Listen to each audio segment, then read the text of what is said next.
जो मुसलमानों का कत्लेआम किया गया वो मुसलमानों को सबक सिखाया गया, यानी उनको उनकी औकात दिखा दी और उन्होंने उसको खुद आज अपने बयान से कबूल कर लिया है। ये सीधी सीधी बात है। जैसे कि किसी एक शायर ने कहा था, कातिल ने किस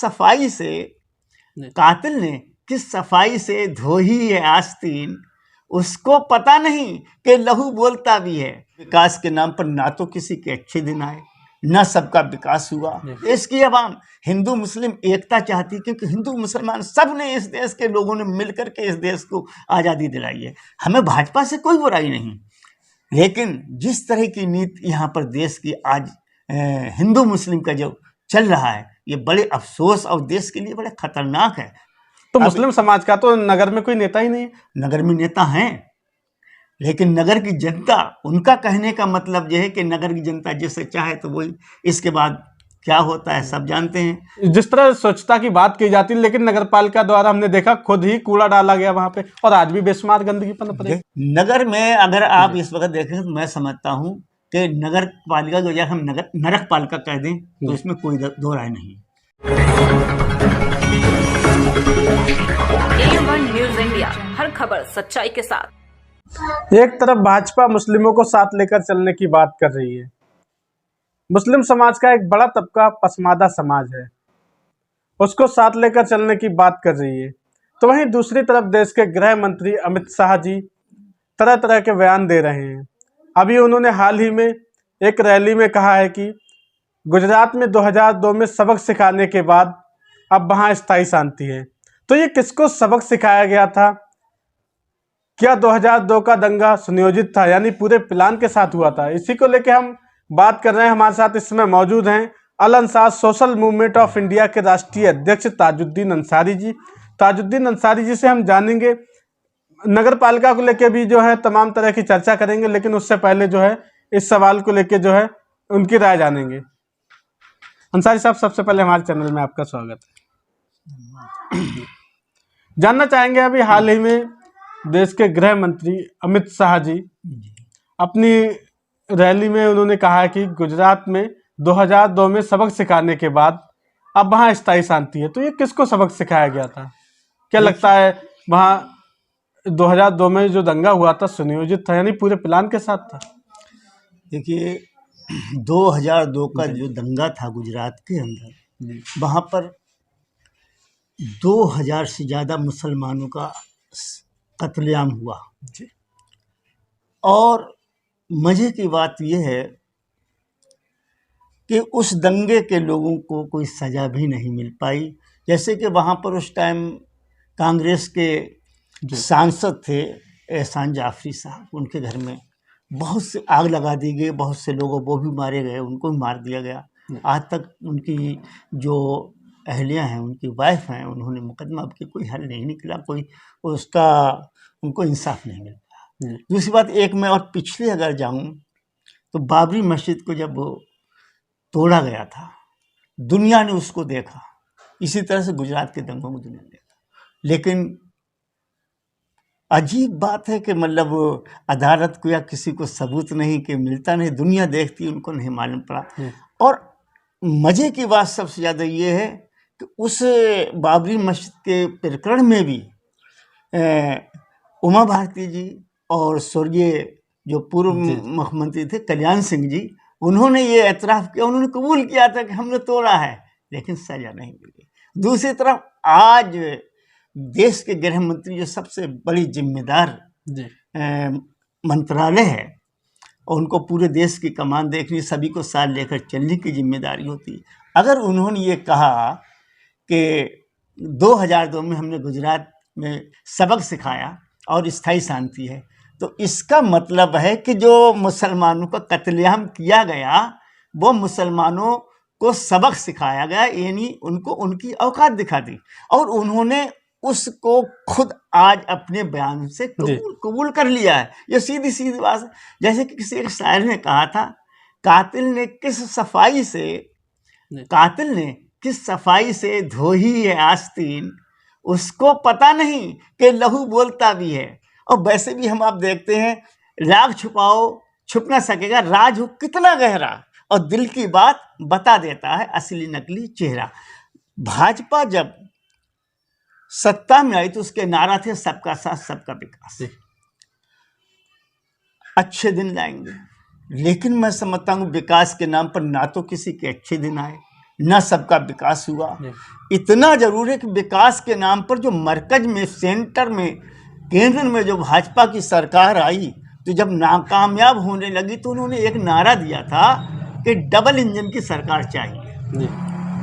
कहने का मतलब केंद्र में और प्रदेश में उन अपनी नाकामी को मतलब साबित कर दिया उन्होंने कि हम नहीं कर पाए। इसके बावजूद डबल इंजन की सरकार भी उनकी आ गई, लेकिन कोई बदलाव नहीं आया। डबल इंजन की आने के बाद उनका मनोबल बढ़ गया, भाजपा वालों का मनोबल बढ़ गया और वो फिरका परस्ती का बोलबाला होने लगा। आज जो बयान दिया है गृह मंत्री जी ने, बड़े अफसोसनाक है। उन्होंने एक औकात दिखा दी मुसलमानों की। उन्होंने खास करके ये बता दिया कि देखिए हमने उनको मार करके सबक सिखा दिया। आज वही नतीजा है कि देश के कोने कोने से कहीं मुसलमानों के कत्लेआम की बात हो रही है, उनके आर्थिक बहिष्कार की बात हो रही है, उनको अलगाववादी, आतंकवादी बताया जा रहा है। जितने बड़े बड़े मतलब लीडर हैं उनको जेलों में ठूंसा जा रहा है, उनकी संपत्तियों पर कब्जा किया जा रहा है, बुलडोजर चलाए जा रहे हैं।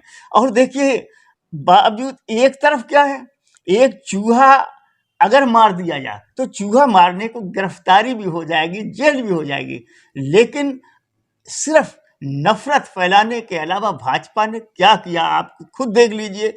जैसे मान लिया आज आवारा पशु एक बड़ी समस्या है, आवारा कुत्ते, इसी तरह से आवारा बंदर जिनसे रोजाना एक्सीडेंट हो रहे हैं, उनकी कोई फिक्र नहीं। आदमी अगर मर जाए उसकी कोई फिक्र नहीं, एक मतलब चूहा की फिक्र तो है। लेकिन ये तो एक चूहा मारने वाला तूने मिल गया, जेल में डाल दिया, जिसने हजारों का कत्लेआम हुआ है, उसको जब नहीं मिलना, ये बड़े अफसोस की बात है और शर्म की बात है। इससे ये जाहिर होता है कि इनका मनोबल बहुत ऊंचा है और इन्हीं की छत्र छाया में आज जो फिरका परस्त लोग जो खुलेआम कत्लेआम की धमकी दे रहे हैं, तो इससे साफ जाहिर होता है कि जो वहाँ पर दंगा हुआ एक सुनियोजित तरीके से एक साजिश के तहत हुआ था मुसलमानों का कत्लेआम करने के लिए। और ये धमकी सिर्फ इसी वजह से है कि उनके अब एक इंजन की सरकार से काम नहीं चला, अब दूसरा इंजन भी उनका फेल होने लगा। अब जैसे यूपी के अंदर चुनाव है, अब एक मांग आने लगी कि ट्रिपल इंजन की सरकार चाहिए। कहने का मतलब उनको उलझाए रखना, विकास से कोई मतलब नहीं, बेरोजगारी से कोई मतलब नहीं। तो देश के अंदर जो नफरत की वातावरण फैलाया है ये भाजपा की देन है। और मैं समझता हूँ कि इसी तरह से अगर होता रहा तो आने वाले टाइम में फिरका परस्तों के हौसले और बुलंद हो जाएंगे। मुसलमानों का जिस तरह से आज डबल इंजन में तो धमकी मिली है, तो जो ट्रिपल इंजन की सरकार बनेगी तो हो सकता है कि वो करके भी दिखा दें। तो मैं इसकी कड़े शब्दों में निंदा करता हूँ। अंसारी साहब, क्या भाजपा के कृत्य से इस बार भी ध्रुवीकरण हो सकता है? देखिए, मैं आपको बता चुका हूँ कि भाजपा का पूरी प्लानिंग यही है कि उनके और कोई उनके पास मुद्दा नहीं है कि ध्रुवीकरण की ही राजनीति। अगर आप हम पहले आज़ादी के बाद देखते हैं तो जो भाजपा जनसंघ यानी आरएसएस के लिए लोग ये अंग्रेजों से मिले हुए थे। पहला जब चुनाव देश का हुआ तो सिर्फ 2 सीटें इनको मिली थी। आज अगर केंद्र में और प्रदेश में सरकार है, कहाँ से आए लोग? ये तो आरएसएस के और जनसंघ के खिलाफ थे।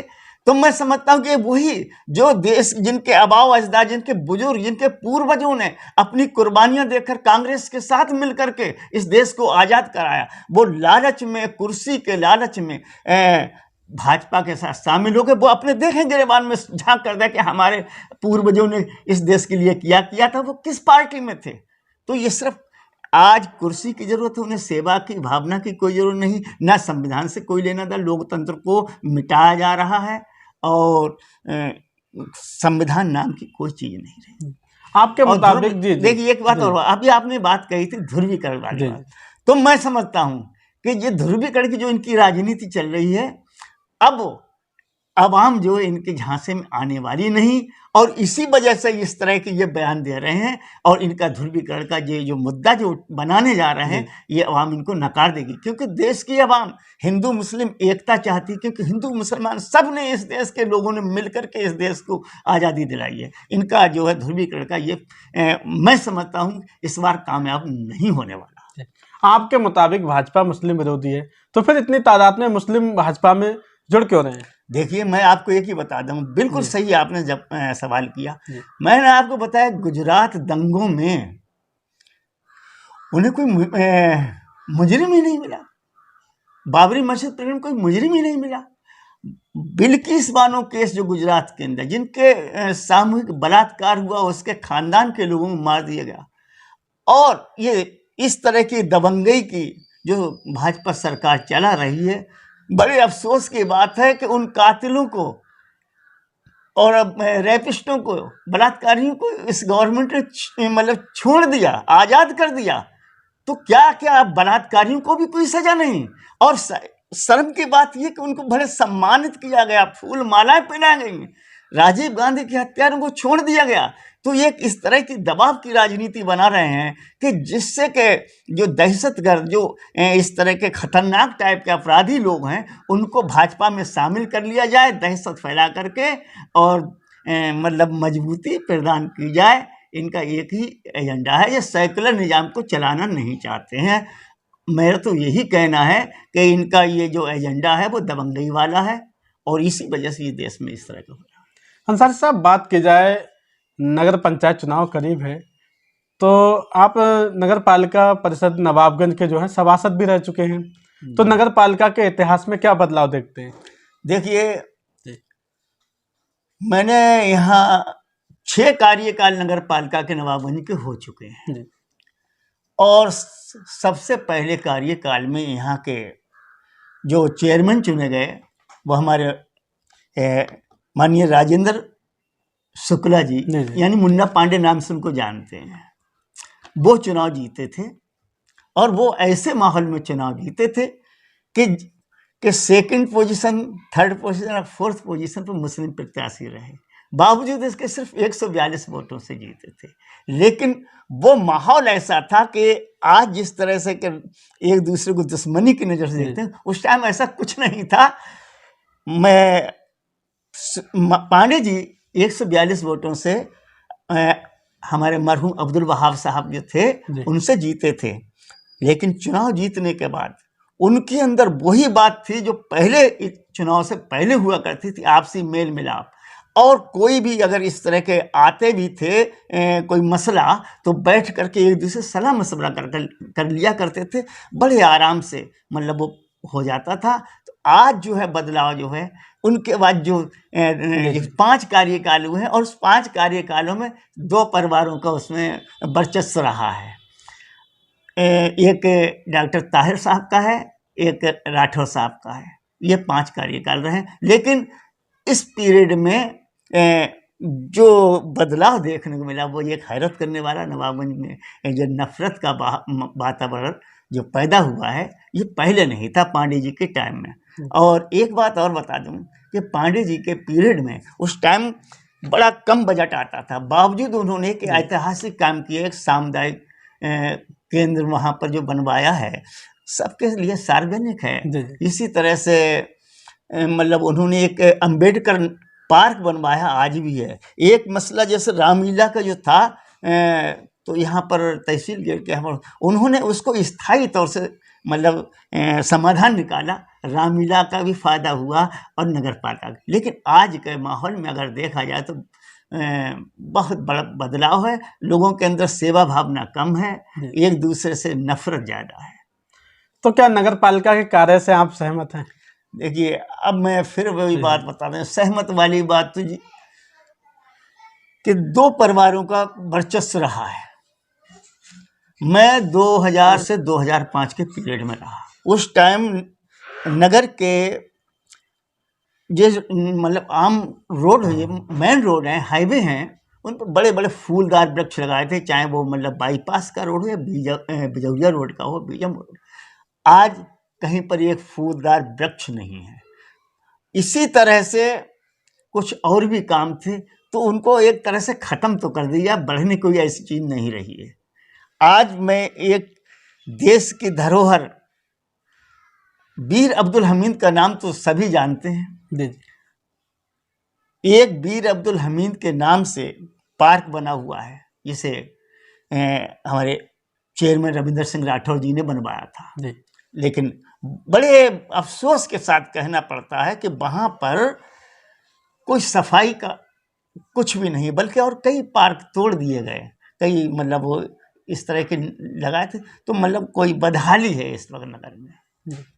अंसर साहब, जानना चाहेंगे, जहां एक तरफ देश के गृह मंत्री जी अमित शाह जी जो है सबक सिखाने की बात कर रहे हैं, तो वहीं नगर के कुछ लोग जो हैं सत्ता के साथ रहने की बात कर रहे हैं, क्या कहेंगे? क्या इस बार जो है मुस्लिमों ने भाजपा को वोट देने का मन बना लिया है?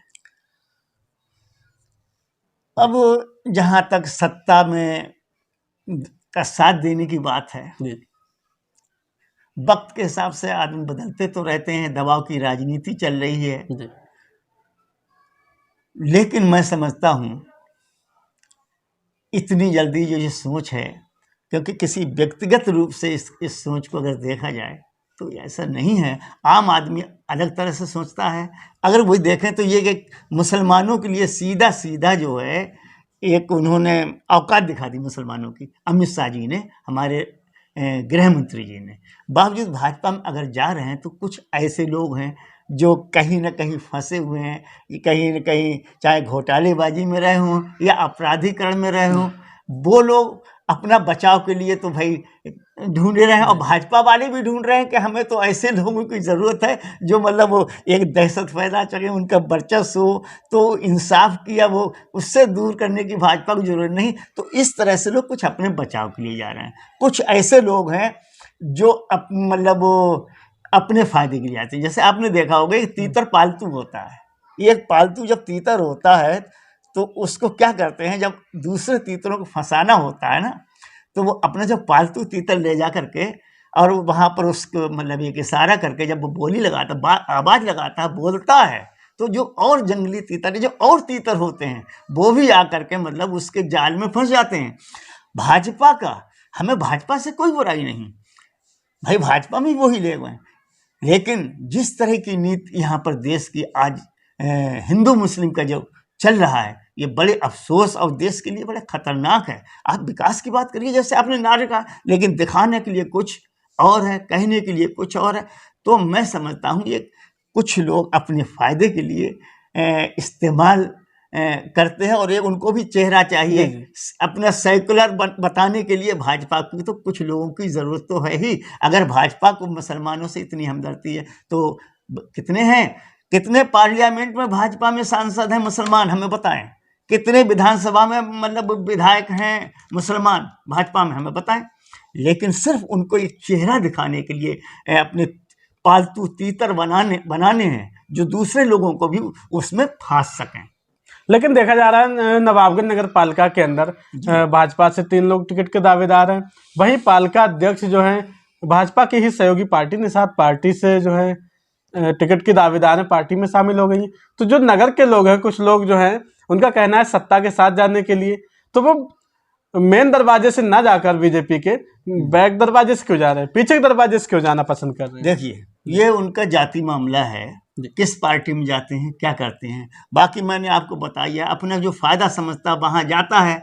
और मेन बैक डोर से अगर जाने वाली बात जहां तक है, तो आजकल अवाम इतनी नादान नहीं है, सब जानते हैं अच्छी तरह से। तो मैं तो ये समझता हूं कि मतलब वो डायरेक्ट जा करके अगर मतलब ये भाजपा अच्छे ले, भाजपा से सहयोग लेना है, भाजपा की सरकार है प्रदेश में, तो डायरेक्ट उसमें मतलब टिकट मांगना चाहिए था। और लेकिन भाजपा में टिकट मांगने वाले जो हैं वो दूसरे हैं, और टिकट किसे मिलता है ये तो हम नहीं कह सकते हैं। कुल मिला के अगर मतलब भाजपा में जो टिकट के दावेदार हैं, मैं समझता हूँ कि भाजपा एक सबसे बड़ी देश की पार्टी है और एक अनुशासित पार्टी है। उसमें जिस पार्टी को टिकट मिलेगा उसको उसका पूरा फायदा मिलेगा, क्योंकि वो अनुशासित पार्टी है और भाजपा के जितने वोटर हैं वो मुत्तहिद रहेंगे। जबकि इधर जो हैं, मैं बताऊं कि ये समाजवादी पार्टी या कांग्रेस या आम आदमी पार्टी, क्योंकि मुसलमान ने कभी सांप्रदायिकता वाली सियासत नहीं की। वो देश के कानून पर भरोसा रखता है और धर्मनिरपेक्षता पर भरोसा रखता है, सेकुलर माइंडेड होता है। अगर देखा जाए तो भाजपा को भी वोट दिए मुसलमानों ने, समाजवादी को भी वोट दिए, बसपा को भी दिए, आम आदमी पार्टी को वोट दिए, कांग्रेस को भी वोट दिए, सभी को देते हैं, सभी में है। क्या दिया समाजवादी ने, क्या दिया मुस्लिमों को? जिस तरह से कहा जाता है मुस्लिमों को समाजवादी समझती, क्या दिया? वही तो मेरा कहना, मैं वही बात आपको परवेज जी बताना चाहता हूँ कि अगर समाजवादी पार्टी क्या राष्ट्रीय अध्यक्ष कोई मुसलमान है, समाजवादी पार्टी के या बसपा की, आपके या कांग्रेस के नहीं, लेकिन इसके बावजूद जुड़ते हैं कि कहीं पर जरा उन्होंने एक समाजवादी पार्टी से अगर देखा जाए, समाज पार्टी ने मुसलमानों का उपयोग तो बहुत किया है, लेकिन जब बात आती है कि मुसलमानों के कोई मसला के मसाइल की, तो वो इस वजह से नहीं बोल पाते हैं कि कहीं ऐसा ना हो कि हमसे हिंदू वोट अलग हो जाए। मुसलमानों ने अभी पिछले विधानसभा में 90% एक तरफा वोट समाजवादी पार्टी को दिया, उसी की बदौलत समाजवादी पार्टी जिंदा है। अंसारी साहब, मैं जानना चाहूंगा, आपकी बात यहाँ पे रोकता हूँ। भगवत जी जो मंत्री रह चुके हैं, विधायक भी रह चुके हैं, समाजवादी पार्टी के जो है बड़े चेहरे हैं जी, और जो है अभी विधानसभा का चुनाव जो बीता था, तो पालिका अध्यक्ष के पति डॉक्टर ताहिर जी ने जो है एक लोगों से अपील की थी कि साइकिल को वोट दें, समाजवादी पार्टी को वोट दें। तो क्या लगता है इस बार के चुनाव में, स्थानीय नगर निकाय के चुनाव में, भगवत जी पालिका अध्यक्ष या उनके पति की मदद करेंगे चुनाव में, जबकि वो निषाद पार्टी से और वो समाजवादी पार्टी से? देखिए परवेज जी, मैं आपने एक सवाल के साथ जवाब भी दे दिया है। कैसे, मैं आपको बताऊं। हमारे जैसे डॉक्टर ताहिर साहब समाजवादी पार्टी में रहे, उन्होंने भगवत जी का समर्थन किया, तो डॉक्टर ताहिर साहब को भी ये चाहिए था कि समाजवादी पार्टी में, क्योंकि यहाँ के एक बड़े लीडर में उनकी गिनती है कि 3 बार के एक रिकॉर्ड है, 6 कार्यकाल में आधा कार्यकाल, 3 कार्यकाल उनके मतलब लिखे हुए हैं, तो उनको समाजवादी पार्टी मजबूती से टिकट मांगना चाहिए था। दूसरी पार्टी में जाने की मैं समझता हूँ कोई ज़रूरत नहीं थी। और जब वो दूसरी पार्टी में जाएंगे तो भगवत शरण जी का फिर कोई ये नहीं बनता है कि वो सब दूसरी पार्टी, वो तो समाजवादी पार्टी के नेता हैं और जिसको भी समाजवादी पार्टी टिकट देगी उसे वो चुनाव लड़ेंगे। देखने को मिलता है जब भी नवाबगंज नगर पालिका का चुनाव आता है तो मुस्लिमों से जो है अंसारी समाज, मंसूरी समाज, कई समाज के लोग दावे करते हैं, और हिंदुओं में देखा जाता है इस समय तो जो है वैश्य समाज से संतोष गुप्ता जी भी हैं, राठौर समाज से जो है राठौर साहब नीरेंद्र सिंह राठौर जी हैं। लेकिन जब भी हम देखते हैं तो नवाबगंज के अंदर एक खास बात ये देखने को मिलती है, गंगवार समाज का कोई व्यक्ति जो है नगर निकाय के चुनाव में नहीं उतरता, जबकि लोकसभा से लेकर ब्लॉक प्रमुखी तक जो है गंगवार समाज के लोगों का एक छत्र दबदबा है। क्या कहेंगे? देखिए, मैं आपको बताऊं कि हम लोकतांत्रिक प्रक्रिया में मतलब विश्वास रखने वाले हैं और सबको ये अधिकार है कि वो चुनाव लड़ सकता है। लेकिन जहां आपने ये सवाल किया बिरादरी वाली बात का, तो नवाबगंज के अंदर मुस्लिमों में अंसारी बिरादरी ज़्यादा तादाद में है, और इसी तरह से आज की तारीख में एक दौर था कि मुस्लिमों की आबादी नवाबगंज में हिंदू आबादी से कहीं ज़्यादा, बहुत ज़्यादा थी, डबल थी। लेकिन आज लगभग और हो सकता है कि अब ज़्यादा मुसलमानों से ज़्यादा हो जाए, और उसमें सबसे ज़्यादा अगर तादाद जो है वो गंगवार वोटों की है। और यहाँ पर बड़े, मैं आपको बताऊं, गंगवार वोटों की सबसे बड़ी तादाद है नवाबगंज नगर पालिका में। अगर वो यहाँ पर चुनाव ईमानदारी के साथ लड़ें तो मैं समझता हूँ कि उसको कोई हराने वाला नहीं है। लेकिन आज नवाबगंज की जनता ने मतलब नवाबगंज क्या वैसे हर जगह के जितने भी विधानसभाओं में अगर लड़ाया है तो गंगवार समाज को ही लड़ाया है। लेकिन जब वो इलेक्शन जब नगर पालिका का आता है कि लोग इसमें अलग तरह की थ्योरी बन जाती है, तो नगर पालिका का चुनाव आता है तो वैसे तो भी एक जिम्मेदारी बनती है कि जब विधानसभा में मुस्लिम समाज ज़्यादा वोट देता है तो अगर वो खुद ना लड़ें तो मुस्लिम समाज का फेवर करें। लेकिन ऐसा नहीं होता है, नेता भले ही कोशिश करते हैं, अवाम उनके साथ, हिंदू समाज, गंगवार समाज नहीं जुड़ पाता है, जबकि जुड़ना चाहिए। और अगर नहीं है तो खुद क्यों नहीं लड़ते? जबकि समाजवादी पार्टी से भगवत शरण जी जी चुनाव लड़ते हैं, या बसपा से कोई दूसरे गंगवार साहब या कोई और, तो मुसलमान बड़ी तादाद में वोट देता है, ठीक है ना। और जब वोट देता है तो यहाँ पर उनको देने में ऐतराज क्यों, जबकि वो भाजपा वाले तो उन्हें वोट नहीं देते हैं। नहीं। लेकिन आज उनका वोट मुस्लिम समाज में ना आकर के भाजपा के प्रत्याशियों को चला जाता है। इसके बावजूद जब दोष आता है वो सिर्फ किस पर आता है कि मुस्लिम समाज पर। यहाँ पर तो मुस्लिम समाज का तो नगर में कोई नेता ही नहीं है। अभी हाल ही में हमने जो कुछ दिनों पहले एक इंटरव्यू देखा था जिसमें पालिका अध्यक्ष डॉक्टर ताहिर जो है उनके पति हैं पालिका अध्यक्ष के, उन्होंने एक इंटरव्यू दिया था। उन्होंने कहा था कि उनके अलावा नगर में मुस्लिमों का कोई नेता ही नहीं है। अब मैं समझता हूँ कि उन्होंने किस बेस पे कहा वो जान सकते हैं। वो शायद समझते हैं कि कोई नेता हमारे अलावा है ही नहीं, सब वोटर ही हैं। अगर सब वोटर ही हैं तो शायद जो दूसरे प्रत्याशी आज नहीं होते। ये उनकी सोच है आज नगर के अंदर। लेकिन उन्होंने दूसरों को तो उन्होंने पोस्टर छाप बता दिया ना। जी, ये उनकी सोच है। हम इस तरह की बात नहीं कर सकते कि नगर में नेता नहीं, नगर में नेता हैं, लेकिन नगर की जनता, उनका कहने का मतलब यह है कि नगर की जनता जैसे चाहे तो वही। इसके बाद क्या होता है सब जानते हैं। नेता आज नेता साहब फारूक भी लड़ते रहे, नेता हैं। रियाज वो भी लड़ते हैं, नेता हैं। प्रोफेसर राशिद जो कि मतलब वो प्रोफेसर हैं, ला पढ़ाते हैं, क्या उनको मतलब अनपढ़ या अंगूठा छाप समझते हैं? ऐसा नहीं है। ये सही है कि दुल्हन वही जो पिया मनवाए, नेता वो है जिसको जनता चाहे। लेकिन अब इसके बाद में दोष लगाने को जनता आती है, तो जनता को तो खुद सोचना है। विकास की बात होती है, अब विकास के बारे में क्या कहें? नगर की जनता ने पालिका अध्यक्ष को जो है 3 बार सेवा करने का मौका दिया, नगर को सुधारने का मौका दिया, और 2 बार जो है राठौर परिवार को भी मौका दिया। लेकिन उसके बावजूद भी जिस तरह से हम देख रहे हैं एक दूसरे पे छींटाकशी होती है, पर्सनल मैटर पे लोग जाते हैं। क्या लगता है इससे समाज को क्या मिला, नगर की जनता को क्या मिला इससे? नगर की जनता को कोई फायदा हुआ?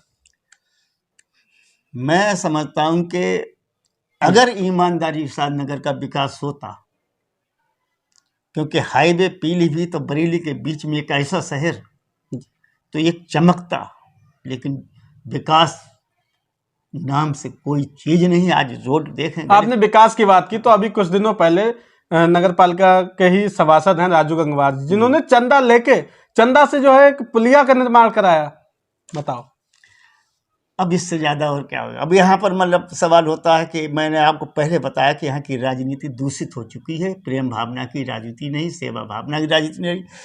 अगर कोई चेयरमैन बनता है तो दूसरा जो अपोजिशन वाला हो तो उसकी टांग खिंचाई इतनी शुरू कर देता है कि संभाल के उसको मतलब काम करने का मौका ही नहीं दे पाता। तो वो अपनी मर्जी के मुताबिक काम नहीं कर पाता, इतनी दूषित हो चुकी है। अब रही बात चंदे वाली बात, मैं हमारी गली जिसमें मैं रहता हूँ, मैं आपको बताऊं, जब मैं सभासद था उस पीरियड में इस गली को एक नवाबगंज के सबसे स्वच्छ गली के रूप में देखा जाता था। आज सबसे गंदी गली के रूप में देखा जाता है। पानी भरा हुआ सब लोगों ने देखा।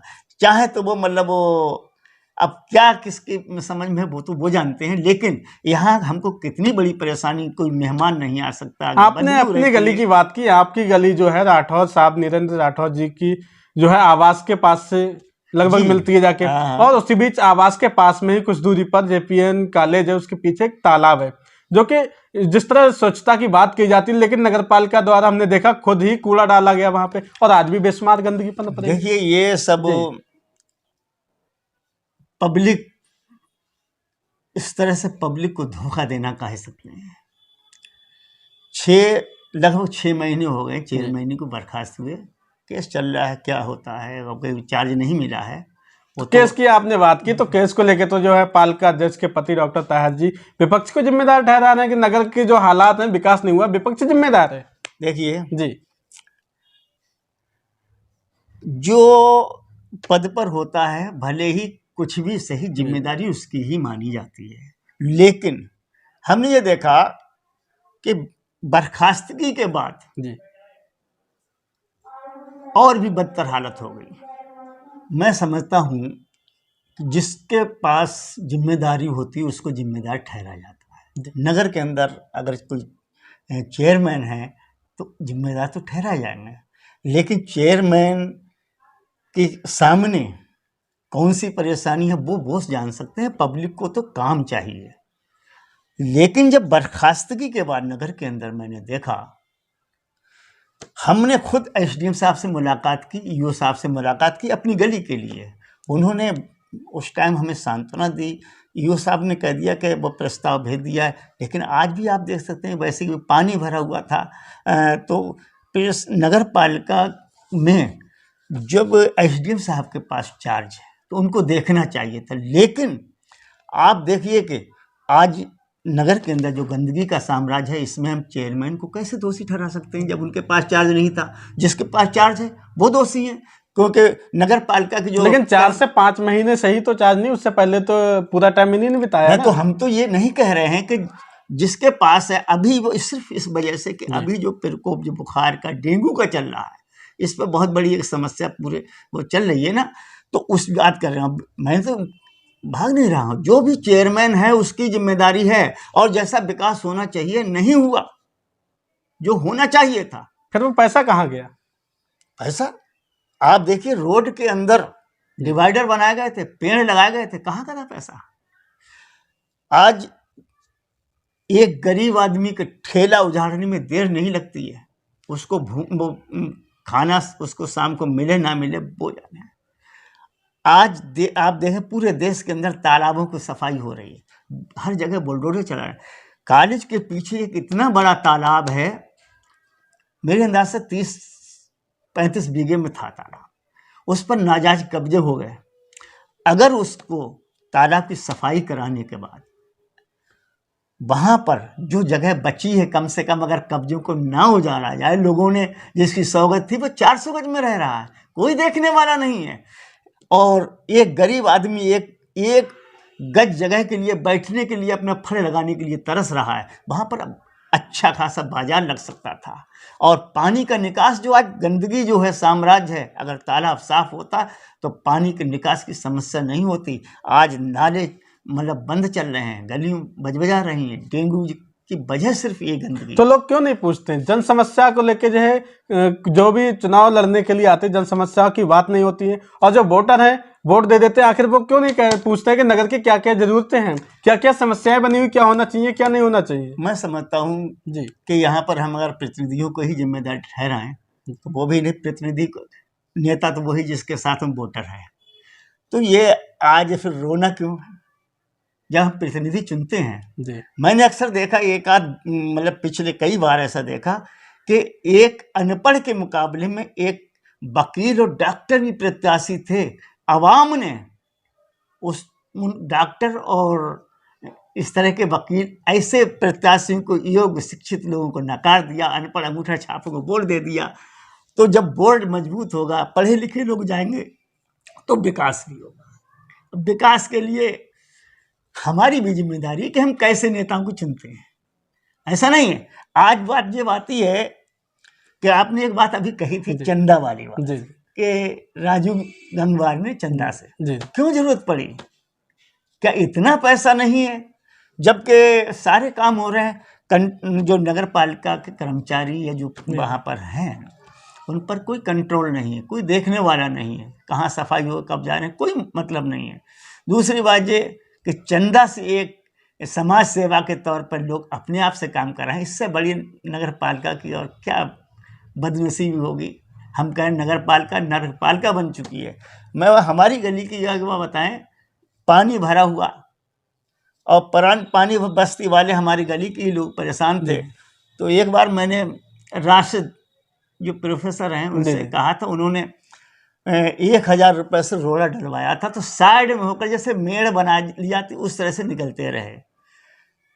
तो अब एक चीज़ है, आदमी को इसके बावजूद क्या कहें, किसको कहें? आवाम को कुछ ध्यान नहीं रहता। आवाम को तो अपनी मर्जी का नेता चाहिए, और भाई सही है। और नेता अच्छी बात है, अगर उनके अंदर अच्छाई ना होती डॉक्टर साहब के पास या राठौर परिवार के पास, तो बार बार चुनते भी नहीं। लेकिन कहीं न कहीं जो आपस की जो यहाँ नगर में ज़रूरत है नहीं, सद्भावना जनता की। ने तो बार बार चुना, लेकिन उन्होंने नगर को क्या दिया? नगर में आप ही बताएं, नगर में जो है अब तक क्या हुआ है? मैं कितने तो- पार्कों की स्थिति सही है? क्या रोडवेज है? क्या खेल का मैदान है बच्चों के लिए? या फिर नगर की गलियां सही हैं? आप ही बताएं। नगर में अगर आप इस वक्त देखें तो मैं समझता हूँ कि नगर पालिका को हम नरक पालिका कह दें तो इसमें कोई दो राय नहीं। जिस तरह के मतलब यहाँ की रोड और गंदी जो सफाई जो व्यवस्था पहले थी वो भी खत्म हो चुकी है, तो उसमें हम समझते हैं कि यहाँ पर सफाई के नाम की कोई चीज़ नहीं, विकास के नाम जो होना चाहिए नहीं। बराबर में सेथल कस्बा छोटा सा है, आज उसको देखते हैं लोग तारीफ करते हैं, और जो भी चेयरमैन बने चाहे किसी खानदान से हो, हमें कोई लेना देना नहीं। वो उनकी सोच इस तरह की होनी चाहिए कि सबको साथ लेकर के सबका सहयोग करें और विकास की बात करें। तो नगर की जनता के लिए क्या संदेश है आपका?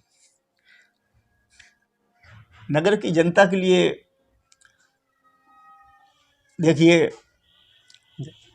मेरा सबसे यही कहना है कि हमारा संविधान सेकुलर है और हमको मिलकर रहने में ही भलाई है। ऐसी पोजीशन में हम आपसी मनमुटाव से हट करके हम विकास की बात करें और ऐसे लोगों को चुनें जो समाज सेवा में भी आगे हों।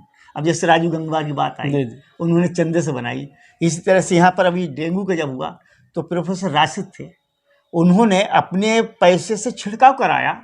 इसी से निरेंद्र भी आए थे, उन्होंने भी छिड़काव कराया। अब इनमें ऐसा नहीं कि हम इनका सपोर्ट कर रहे हैं, ऐसे नहीं, कोई भी हो सकता है। हर एक को चाहिए कि सेवा भावना होनी चाहिए और पब्लिक को ऐसे ही लोगों के साथ में जुड़ना चाहिए कि जिसके अंदर सेवा भावना भी हो, और ऐसा भी नहीं कि सेवा भावना किसी के साथ है और उसके साथ वोटर नहीं तो भी नहीं। तो मैं तो समझता हूँ कि मिलजुल करके बगैर धर्म जाति बिरादरी के मुत्तहिद होकर हमें प्रेम भाव से मतलब वो आगे रहना है और विकास के नाम पर वोट करना है। और यहाँ पर कोई चीज़ ऐसी ना आने दें जिससे कि नफरत फैले और इलेक्शन हिंदू मुस्लिम हो, ऐसा हम कभी नहीं चाहते। विकास के नाम पर कोई भी हो उसको वोट दें। हमारे सब भाई हैं, सब आपस के लोग हैं और इलेक्शन लड़ने का सबका अधिकार है, लड़ते हैं। लेकिन पब्लिक को अपने दिमाग, क्योंकि बाद में अगर रोने से, तो ये दोष सिर्फ नेताओं का नहीं हमारा भी है, हमें सोचना चाहिए। बहुत बहुत शुक्रिया हमारे चैनल से बात करने के लिए, धन्यवाद। तो ये थे Al Ansar social movement of India के राष्ट्रीय अध्यक्ष ताजुद्दीन अंसारी जी। इनसे जो है तमाम मुद्दों पे हमने जो है चर्चा की, नगर की समस्याओं को लेके भी चर्चा की और आने वाले चुनाव को लेके जो है काफ़ी इन्होंने जो है वार्तालाप की है, कई तरह के मुद्दे उठाए हैं। आगे भी जो है हम आपको इस तरह के इंटरव्यू दिखाते रहेंगे। देखते रहिए परवेज अंसारी की न्यूज़। AM1 न्यूज़ इंडिया, हर खबर सच्चाई के साथ।